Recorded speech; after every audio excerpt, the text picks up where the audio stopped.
হিজাব করা মেয়ে সেও হিন্দি নাচের তালে তালে ড্যান্স করছে, এমনভাবে অনুপ্রবেশ করিয়েছে। সাংস্কৃতিক অঙ্গনে যেভাবে ভারতীয় আধিপত্যবাদ প্রতিষ্ঠা করা হয়েছে, অবিশ্বাস্য মাত্রায় চলে গেছে। মাহমুদ ভাই, নিশ্চয়ই আপনি 3 মাসের মধ্যে টের পাচ্ছেন।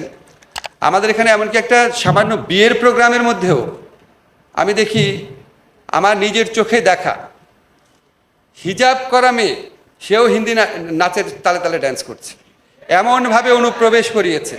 ভারত বাংলাদেশে কোনো জিনিস ফ্রি দেয় না, এতগুলো টিভি কেন ফ্রি দিয়েছে?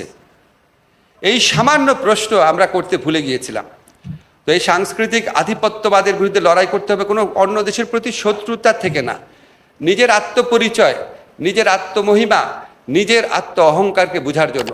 যারা জুলাই হত্যাকাণ্ড করেছে অবশ্যই বাংলাদেশে তাদের বিচার হবে। 18তে যারা আন্দোলন করেছিল তাদের সাথে তাদের একটা পার্থক্য আছে।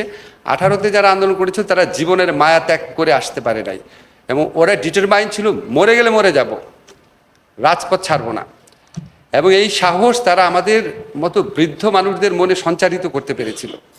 আমি মাহমুদ ভাইয়ের কথা একটু বলবো। আমার কাছে মনে হয় যে উনি আমার সামনে একজন জীবন্ত নজরুল। আমি আপনাদের অনেস্টলি বলি, আমাকে আমার নিজের সাহস এবং দেশপ্রেম নিয়ে আমার একটু আত্মতৃপ্তি আছে। কিন্তু আমি যখন মাহমুদ ভাইয়ের দিকে তাকাই, আমাকে যদি কেউ জিজ্ঞেস করে মাহমুদ ভাই কি আমার চেয়ে সাহসী, আমি বলবো অবশ্যই সাহসী। মাহমুদ ভাই কি আমার চেয়ে বেশি দেশপ্রেমিক? অন্য কারো নাম বলে আমি সন্দেহ করতাম, কিন্তু মাহমুদ ভাইয়ের নাম যদি কেউ বলে আমি সন্দেহ করব না।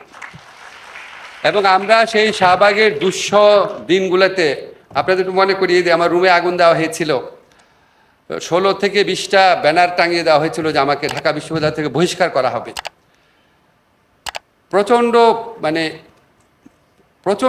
অদ্ভুতই লাগতো যে এইরকম একটা সময় বাংলাদেশে আসবে যে সামান্য একটা কথা বলার জন্য রুমের মধ্যে আগুন দিয়ে দিল। তখন একটু নিজেও একটুখানি অবদমিত হয়ে গিয়েছিলাম, ভাবতাম যে আর কত রিস্ক নেব, একটু বুঝে চলা শুরু করেছিলাম। সেরকম সময় একদিন দেখলাম প্রথম আমার দেশে 8 কলাম হেডিং ছিল, একটা 8 কলাম বড় বড় আপনার অক্ষরে, শাহবাগে ফ্যাসিবাদের প্রতিধ্বনি। মানে আমি বিশ্বাস করতে পারি না এটা সম্ভব ওই সময় বসে এরকম একটা হেডলাইন করা। আমার তো মনে হয় মাহমুদ ভাই শুধু এই হেডলাইনের জন্য বাংলাদেশের সাংবাদিকতার ইতিহাসে, প্রতিবাদের ইতিহাসে চিরস্মরণীয় হয়ে থাকবে। এই দেশে ভারতীয় আধিপত্যবাদ এবং জুলুমের বিরুদ্ধে উনি যেভাবে রুখে দাঁড়িয়েছে, আমাদের প্রত্যেক তরুণের জীবনে এটা একটা পাথেয় হয়ে থাকুক। আমাকে অনেক সময় আপনারা বলেন যে পুলিশ এটা করলো কেন, জিনিসপত্রের দাম বাড়লো কেন? আমি আইনমন্ত্রী, আমার দায়িত্ব হচ্ছে একটা সুবিচার নিশ্চিত করা। সেটা করতে পারি নাকি দেখেন। যদি যতদিন বেঁচে আছি এই লক্ষ্য থেকে বিন্দু মাত্র বিচ্যুত হব